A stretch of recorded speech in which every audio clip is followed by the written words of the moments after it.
AJ McCarron unconscious. McCarron into the hands of Butler. Case and Blood. Butler, you're not gonna catch me. For McCarron on a record-setting day and more. Battlehawks ain't done yet.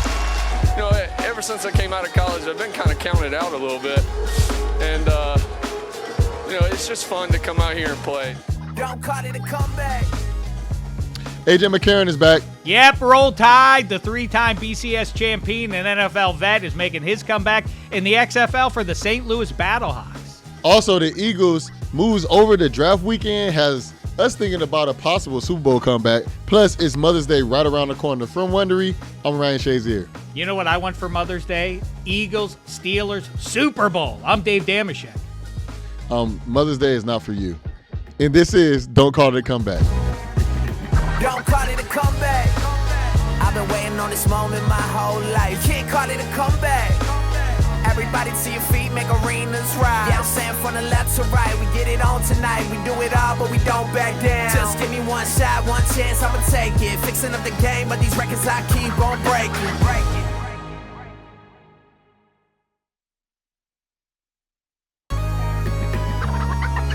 Hey, Shek, let's get into AJ McCarron and his comeback. As you wish, Shazier. Yeah, AJ was a three-time national champ as the QB at Bama, but when he tore his ACL in training camp with the Falcons in 2021, his football career appeared to be finished. This year, though, he made his comeback playing QB for the St. Louis Battlehawks of the Rock's new and improved XFL. 3rd and 7. McCarron has a receiver. AJ burst onto the scene with a dramatic comeback win in Week 1, but his comeback didn't stop there. No, McCarron led the Battlehawks to a 7-3 record and led the league in touchdowns. Let's welcome it in right now, shall we? The star QB of the St. Louis Battlehawks. Here with us, AJ McCarron. Welcome to the show, man. Thanks for making the time. Appreciate y'all having me. What's up, AJ? What's up, AJ? What's up, Ryan? So you're the two-time national champion at Alabama, which I'm a little bit salty about, which is a dominating program.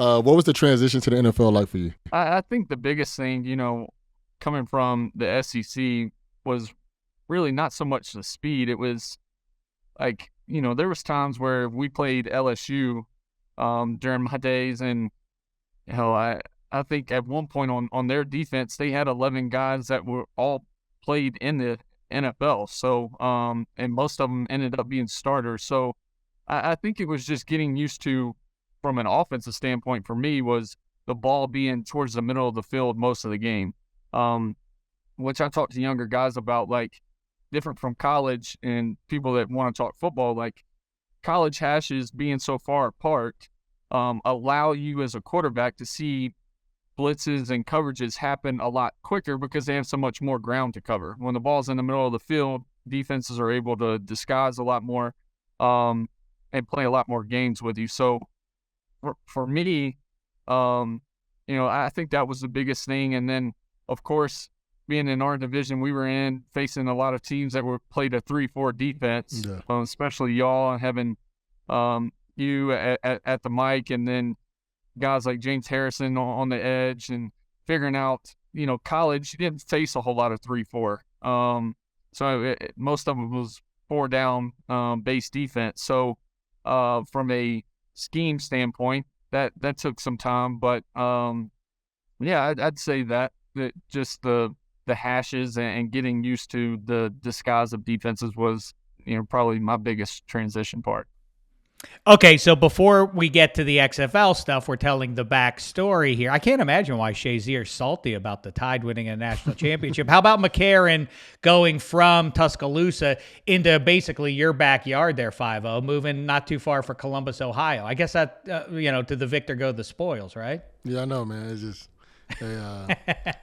he beat us. He beat us in Alabama. Well, not beat us, but they hurt us watching him win at Alabama, and then he goes to our rival at Cincinnati. So it was tough.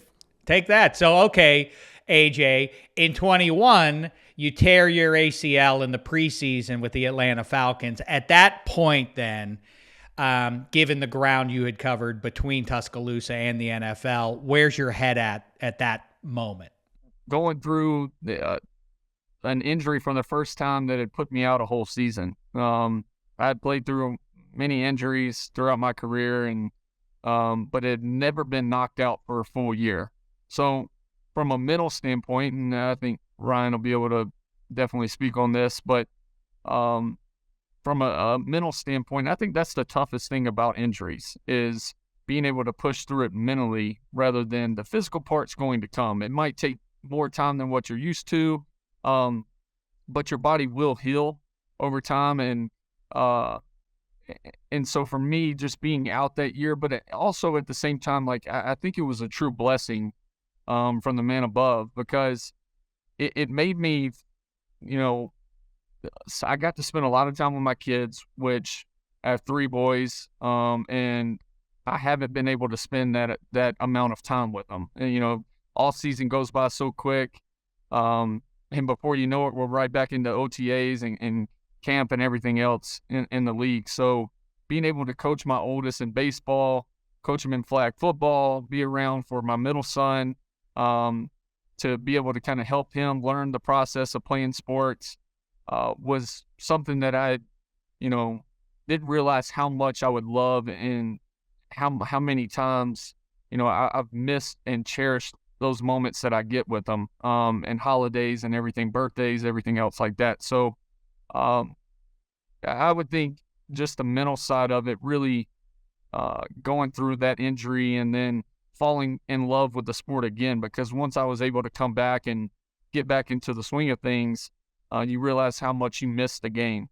Yes, I completely agree with you when it comes to just the mental side of just injuries, because a lot of times some guys just can't get that out of their head that they're not the same guy, that they always feel that their injury stuck them in a place that they don't want to be, and mentally you have to get over that so you can just continue to get by. But a lot of guys kind of get stuck mentally and they never become the same guy. So I can completely agree with you on that. So one thing that's pretty cool with me is the XFL, and you got drafted by the St. Louis Blackhawks. You're selected as in the quarterback round in the start of draft, to set your comeback. What was your initial reaction when you got drafted by the XFL? Well, it started with AB. Anthony Beck, our head coach, was reaching out to me for a while, and I knew the XFL was coming back. I didn't really know anything about it. And AB reaching out to me multiple times, and if he tells the story, he calls 3 times before I ever called him back. But it was really trying to figure out, all right, what path do I want to take? Do I want to wait it out and wait for guys to get hurt during the season, and then teams will reach out and I go to some workouts and show them that I'm back healthy? And I did a couple workouts and came close to signing to a couple teams, and it just wasn't the right fit for me, and I guess for them. And then I got to talk to one of your old teammates, Bruce Gorkowski, and B was just hearing him talk. We had been in the same scheme, the West Coast, style scheme from an offensive standpoint, and talking to Bruce was really what kind of persuaded the whole thing. Like I felt like we saw things the same from an offensive standpoint. We wanted the same deal. So really talking to him was the deciding factor, and finding out more about him and the type of dude he is and coach he is, really solidified me coming back and, wanting to play. Like, that's the biggest thing, right? Like, when I try to talk about it to guys, even on our team, but playing in the NFL is a dream. And I got to do that for 8 years. But we make a great living doing that, even as a backup. And, I got to start for a while in Cincinnati and play some games in Houston, but and backups being great, and it's great money. But at some point, like, the competitor in you, like, wants to get back out on the field and play. And the ultimate deciding factor for me was my 6-year-old, me coming home one day from rehab and workouts, and my 6-year-old in there working an iPad. These kids can work iPads like it's nothing now. And he had the iPad, and it paired up with our TV in the living room, and he was sitting there watching highlights of me and from Bama and Cincinnati days, and getting to play Ryan when we were in while he was in Pitt. So he basically just said, Dad, I want to, when you get back playing, I want to watch you play. And so for me was, all right, I've made a good living in the 8 years being in the league. I've made plenty of money, for me and my lifestyle. And can I use this year to, inspire my sons to want to push to achieve whatever goal they want in life, and just, have an experience that they get to remember, going, traveling, watching Dad play, and then if it works out, go back to the NFL and, trying to compete to play or back up, whatever the role, requires. So for me, it was just an awesome experience to be able to come back and play. I'm curious. I've always watched and can't argue with the success of Belichick, but I always thought that it diminished the players on the team. Just do what I tell you to do your job, and all that kind of stuff, as though you're robots. Do you have at the XFL, is there more buy-in with what you want to do as the quarterback of the team? Are you able to go to the coach and say, I want to do this more than you would have been able to do in the NFL? I've been blessed to be around a bunch of great OCs. Like Hugh Jackson during my time in Cincinnati was awesome, and me and Hugh J had that relationship when I was starting, and for those last 5 games of that year, and getting prepared for the wild card game against Pitt that year. Like I had a bunch of say in those games. So, and then Bruce has been the exact same way. Like I tell you, I can't wait to watch his career grow, because I think he's going to be an unbelievable OC. After this XFL deal, whether it's college or the NFL, but being able to work with him, and he's been a quarterback. He's played the game, which I think is huge. Like when you're able to be with an OC that has played the position and played in the NFL for a while at that position, like it helps a ton, because he throws in his stuff, and then he's like, hey, if the look's not good, I trust you to get out of it and get to whatever you think's good and get us in a better place. So, it's been a blessing to be able to work with Bruce this year and be a part of this whole process with him. I think it's really important when you get a coordinator or a coach that understands your strengths and understands that you know the game. So you're never going to intentionally put you guys in the wrong situation. So I love to hear that Bruce is doing that for you. So The Rock shouted you out saying that your signing to the XFL really meant a lot to him personally. What is your experience with him so far?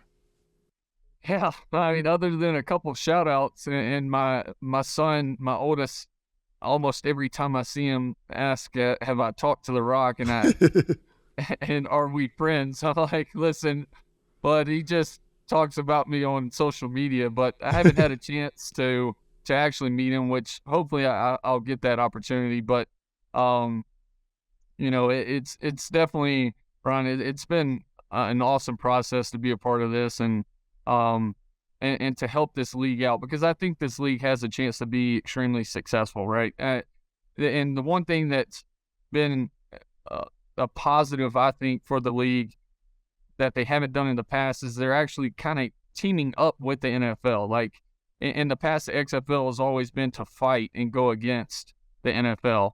And I think the fact that, you have The Rock and you have Miss Danny a part of it, that them working with the league to make this thing successful is going to help. And being on ESPN and the whole Disney deal from a TV side of it is going to help a ton too. But I don't know, what the future holds, and maybe I'm back in this situation next year and getting to play again. But this year has been awesome, and it's been fun just to be a part of this whole experience and it coming back for the first time in a couple of years, and ownership's been great too. How does it hit you, again, back to the competitive stuff? You, in week 1, make a splash. You rally the Battlehawks against the San Antonio Brahmas. And by the way, the names in this league are pretty good. I like. Do you have a favorite? Cool name for a team? Yeah, the Battlehawks. That's a good one. That's a good one. The uniforms are pretty nice. I'm going to sign off on. I'm talking to a guy who chose, I'm sure you had a lot of different options, but you chose to go to Alabama. And I'm talking to another guy who had a lot of options, chose to go to The Ohio State.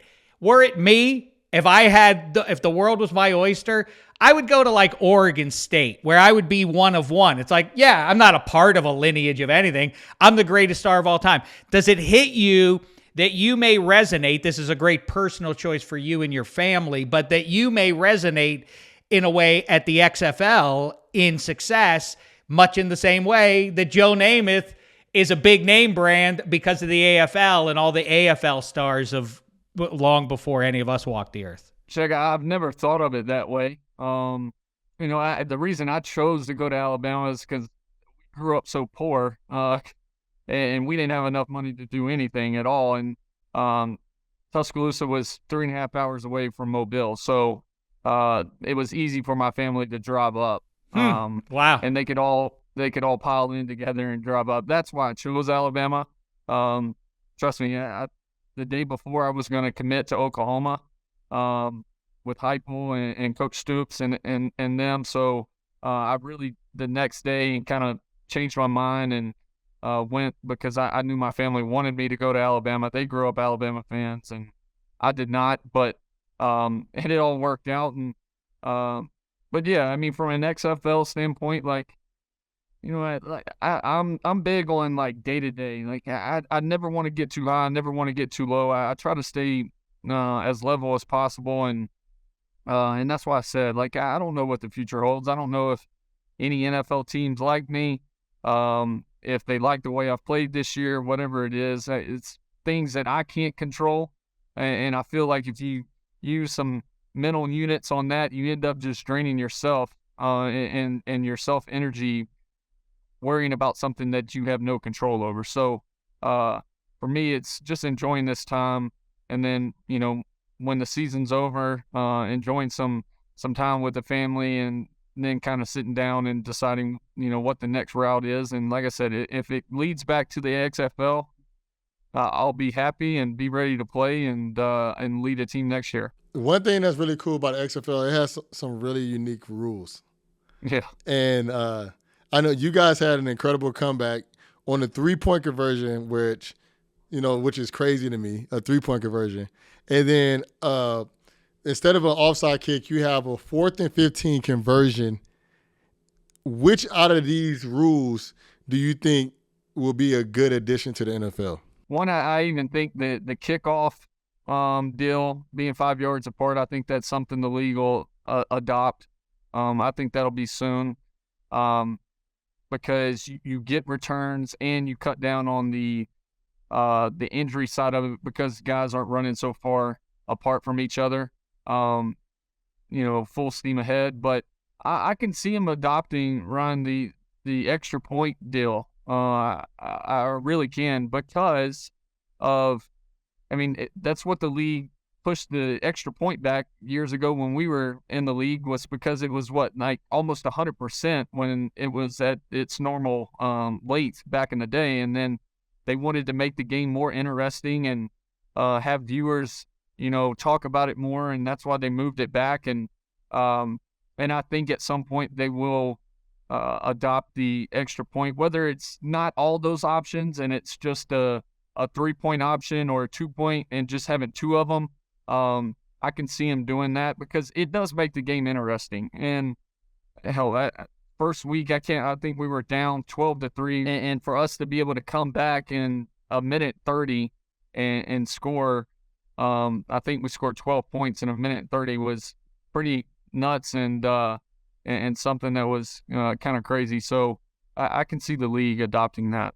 I'm just curious, as you're a name brand landing in the XFL. Have you heard any buzz about, would it diminish the league, or would you be on any level sort of offended if they went after name brand guys who maybe got sideways in the NFL? Guys like, I'm thinking of Johnny Manziel, for instance, or T.O., or I don't know whom, that would be, if nothing else, people would say, I know that name, ergo I'm going to look at it. Is that a thing that you've heard buzz about at all?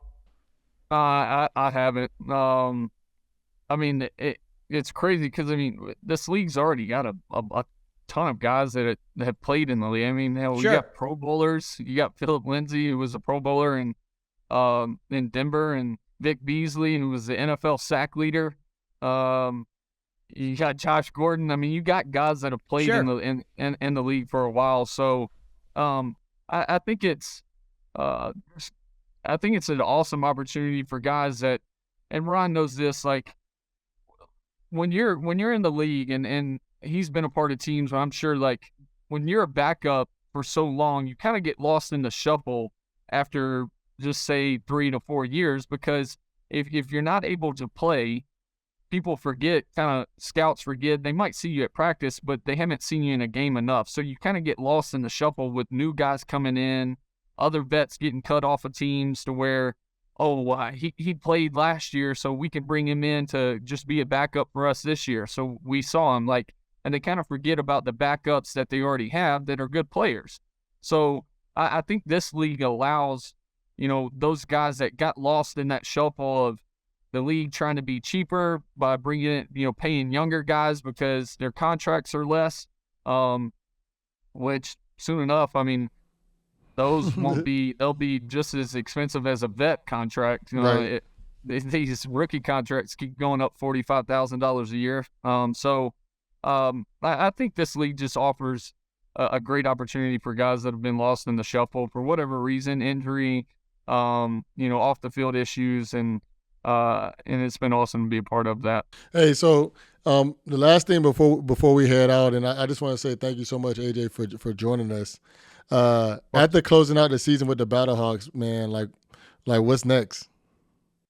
Well, I'm gonna go home and I gotta my oldest, we gotta decide if he's gonna play All-Stars or travel ball every once in a while. So I'll be back to coaching some baseball and taking him to some training, and I want to enjoy at least a couple weeks off and kind of, I'll see what my agent says and what he's hearing from teams, if he's hearing anything at all. But I really want to enjoy some time. That's been the hardest thing about this is usually when I'm on an NFL team, my family goes with me for at least up till December, and then they go back home, back to Mobile at the end of December. But with this short amount of time, since it was about 4.5 months, like they stayed back in Mobile, and I'm living at the team hotel here in Arlington. So not being around them as much on a day-to-day process, because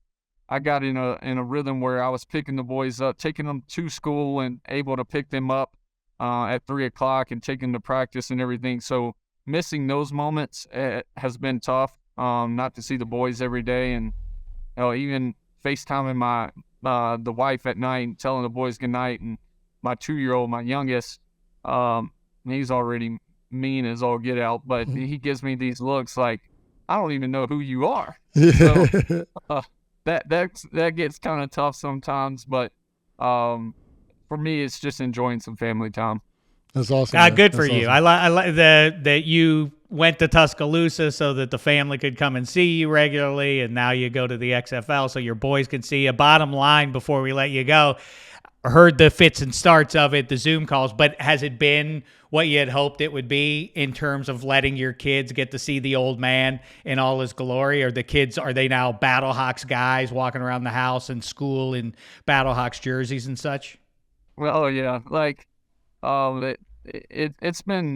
it really has. It's been unreal. And this whole year has been more than, I was expecting it to be, in a very positive way. And just the joy I've had of being able to play with this group of guys, and then the experience that my kids, they've been able to have. I got a video from the wife on the way over here from practice, and my middle son, Cash, was in class today. His teacher took a video of him reenacting the touchdowns that happened this past weekend. So it really, I mean, it's been an unbelievable experience, such a positive experience, and something I'll be able to cherish for the rest of my life, and create these memories for everybody else. And it's definitely been awesome and a blessing. Well, whatever happens going forward, it's already a happy ending. That's great stuff, AJ. Good for you, man. I appreciate it. Yeah, thank you so much, AJ, man. You made me feel like a bad guy. I went 20 hours away from my family and you was only 3. So I appreciate that, man. My mom's going to hate me now after this podcast. Well, you both make me feel bad. I had nowhere to go where my parents might come and watch me play. No one wanted me to play anything. They wanted me to sit at the end of the bench. Anyway, let's not get into my stuff. Hey, AJ, congratulations on what you're doing with the XFL and continued success to you, man. Thank you. I appreciate it, guys. Appreciate you, man. Good luck. Always, Ryan. Appreciate you, brother. Yes, sir. You too. Thanks again to AJ for joining us today. And next up here on the Checkdown, Joe Pesci is back. Let's talk about it, shall we? Don't call it a comeback.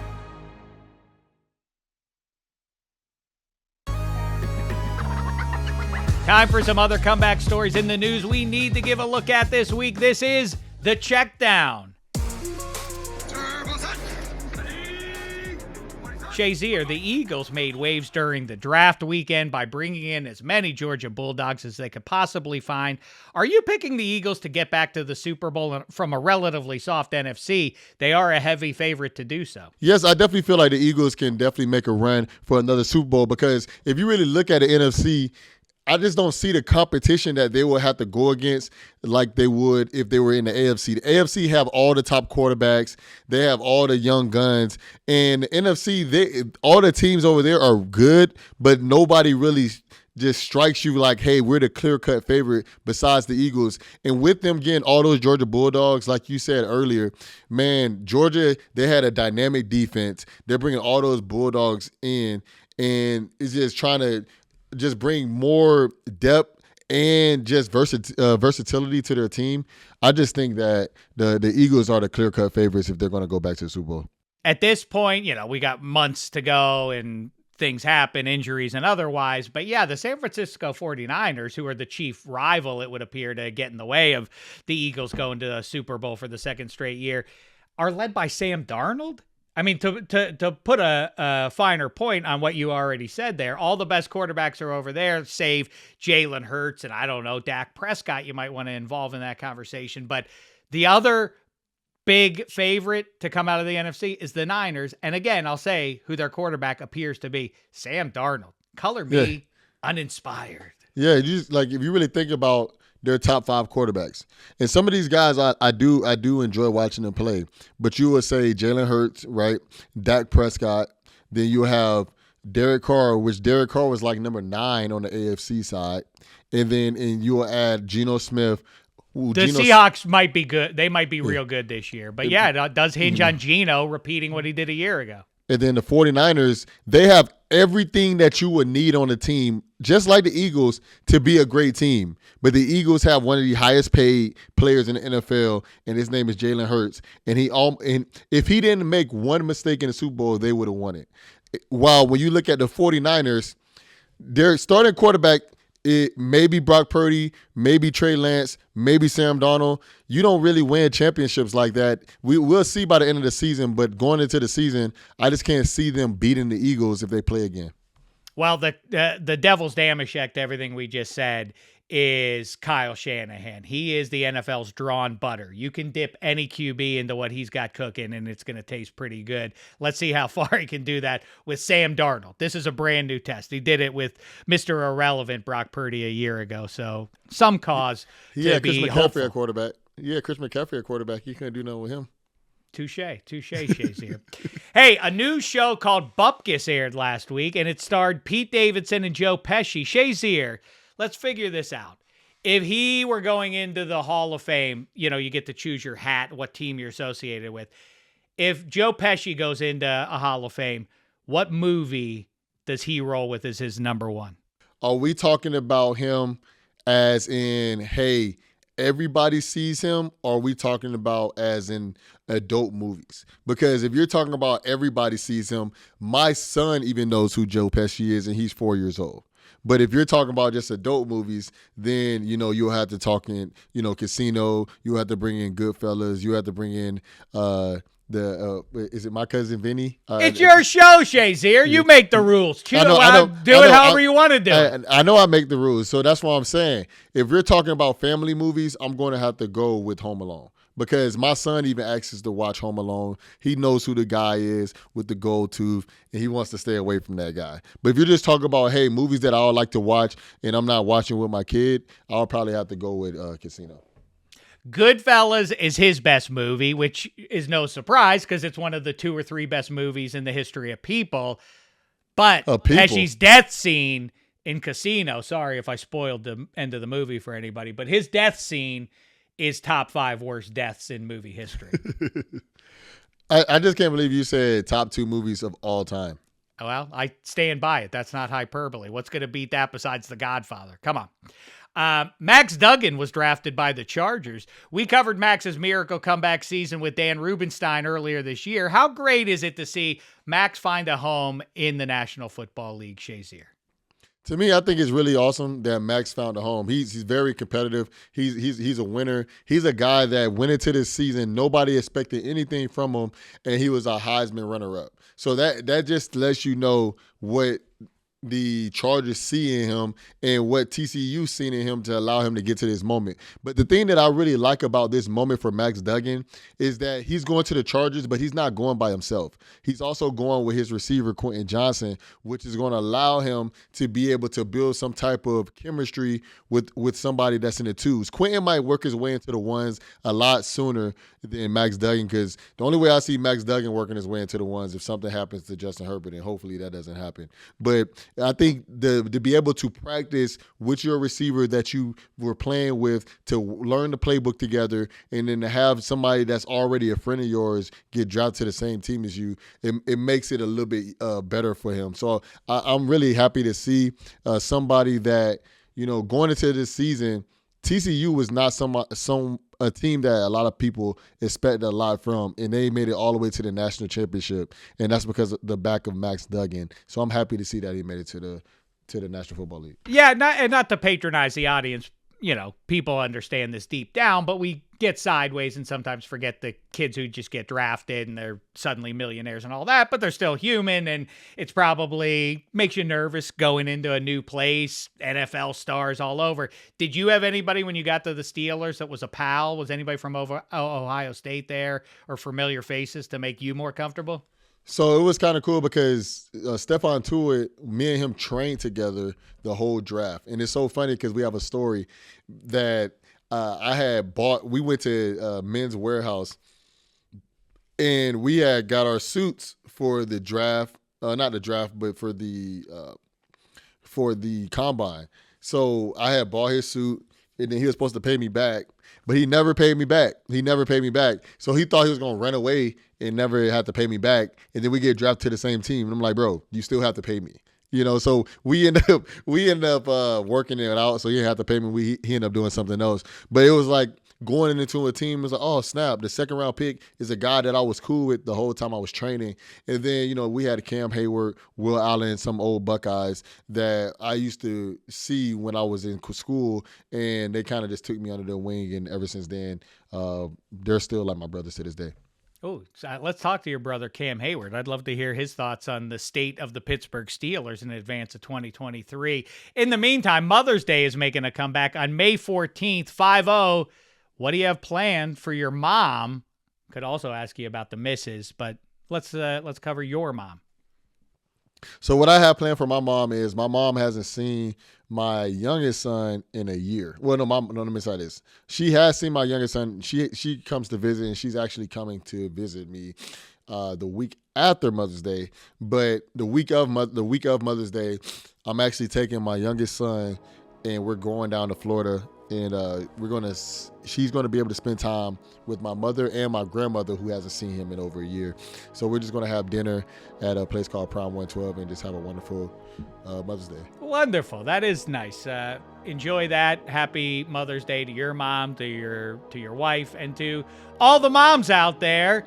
And that's it. I don't think we have anything more to say then. That's it for this episode of Don't Call It a Comeback. Hey, make sure to follow, rate, and review the show on wherever you're listening to us. Go to YouTube, click on the Wondery channel, and make sure to hit the subscribe button so you don't miss an episode. We'll see you all next week. Don't call it a comeback.